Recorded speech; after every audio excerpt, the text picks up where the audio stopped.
திறப்பிலே 5 நிமிடங்கள். கிறிஸ்துவுக்குள் மிகவும் பிரியமான என் அன்பு சகோதர சகோதரிகளே, திறப்பிலே 5 நிமிடங்கள் என்கிற இந்த ஜெப நேரத்தில் என் அன்பு சகோதர சகோதரிகள் உங்கள் அனைவரோடு கூட இணைந்து ஜெபிக்க கர்த்தர் பாராட்டின கிருபைக்காக ஆண்டவருக்கு நன்றி செலுத்துகிறேன். இன்றைக்கும் ஒரு முக்கியமான காரியத்திற்காக நாம் ஜெபிக்க இருக்கிறோம். தேசங்களில் நூடாக நடந்து வருகிற யுத்தங்கள் முற்றிலும் முடிவு பெறாத சூழ்நிலையில் அது நிமித்தமாக அப்பாவி மக்கள் பலியாவதும் பல மனித உயிர்கள் இரத்தம் சிந்துவதும் என்பது வேதனையான காரியமாக பார்க்கப்படுகிறது. மட்டுமல்ல, இது நிமித்தமாக ஒரு பக்கம் பொருளாதார சீர்குலைவு, இன்னொரு பக்கம் மக்களுடைய இயல்பு வாழ்க்கை பாதிக்கப்பட்டிருக்கிறது. தொழில் முடக்கங்கள், பொருளாதார சீரழிவுகள், மனித ரத்தம் சிந்தப்படுவதால் உறவுகளில் இழப்பு, இப்படிப்பட்ட சூழ்நிலை நிமித்தம் தேசங்கள் ஸ்தம்பித்து வருகிறது. தற்போது ஈரான் மத்திய கிழக்கு நாடுகளில் தாக்குதலை நடத்தி வருவதனால் அது நிமித்தமாக உண்டாகிற உயிர் பலிகள், வேலை இழப்புகள் என்று சொல்லி பல்வேறு பிரச்சனைகள்.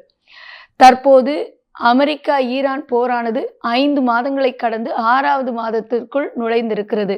பிப்ரவரி 28 2026 ஆரம்பித்த இந்த போரானது இப்பொழுது வரை முடிவு பெறாமல், இடைக்காலமாக நிறுத்தப்பட்டதே அல்லாமல் தற்போது வரையிலும் முடிவு பெறாமல் நீடித்து வருகிறது, நமக்கு தெரிந்த காரியம்.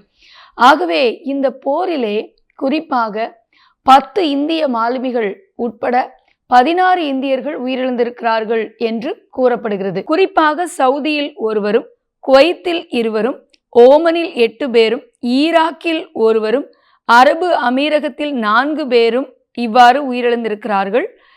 75 இந்தியர்கள் காயமடைந்திருக்கிறார்கள் என்று கூறப்படுகிறது. நம்முடைய இந்திய தேசத்தை குறித்து நாம் இப்படி கணக்கிட்டு இருக்கிறோம். அதே சூழ்நிலையில் பல்வேறு நாடுகளிலிருந்து மத்திய கிழக்கு நாடுகளில் வசிப்பவர்கள் எத்தனையோ பேர் உயிரிழந்திருக்கிறார்கள். அவர்கள் வேலை இழந்திருக்கிறார்கள், பொருளாதார ரீதியாக பாதிக்கப்பட்டிருக்கிறார்கள். தேசங்களில் நடந்து வருகிற இந்த யுத்தங்களை ஓய பண்ணி கர்த்தர் சமாதானத்தை கொடுக்க வேண்டும். அப்பாவி மக்கள் உயிரிழப்பது தடுத்து நிறுத்தப்பட வேண்டும். கர்த்தர் மனமிறங்க ஜெபிப்போமா? எங்கள் அன்பின் பரலோக பிதாவே, ஆசீர்வதிக்கப்பட்ட நாளின் காலை வேளைக்காக நன்றியோடு துதிக்கிறோம், ஸ்தோத்திரிக்கிறோம். அமெரிக்கா ஈரான் இடையிலே நீடித்து வருகிற போர் 5 மாதங்களை கடந்திருப்பதை எண்ணி ஆண்டவரே, இந்த போர் உடனடியாக நிறுத்தப்பட நாங்கள் ஜெபிக்கிறோம். தேச தலைவர்கள் எத்தனையோ பேச்சுவார்த்தைகளை நடத்தியும் இன்று வரை முடிவு பெறாத சூழ்நிலையில் நீடித்து வருகிற இந்த போரினால் எவ்வளவு உயிரிழப்புகள் அப்பா, எவ்வளவு மனித ரத்தம் சிந்தப்பட்டு இருக்கிறது ஆண்டவரே. அப்பாவி மக்கள் பலியாய் கொண்டு இருக்கிறார்கள் ஆண்டவரே. மக்களுடைய இயல்பு வாழ்க்கை ஸ்தம்பித்திருக்கிறது. பொருளாதார ரீதியான பிரச்சனை, வேலை இழப்பு போன்ற சம்பவங்கள் ஆண்டவரே, எவ்வளவு அழிவுகள் ஆண்டவரே. யுத்தங்களை ஓய பண்ணுகிற தேவன், அமெரிக்காவுக்கும் ஈரானுக்கும் இடையில நீடித்து வருகிற இந்த போர் நிறுத்தப்பட ஜெபிக்கிறோம். தேசங்களின் ஊடாக சமாதானத்தை கட்டளையிடுங்க. ரஷ்யா உக்ரைன் போர் நிறுத்தப்பட ஜெபிக்கிறோம்.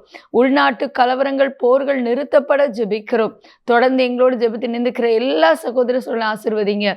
இயேசுவின் நாமத்தில் பிதாவே, ஆமேன். தொடர்ந்து ஜெபியுங்கள். கர்த்தர் தாமே எங்களை ஆசீர்வதிப்பாராக. ஆமேன்.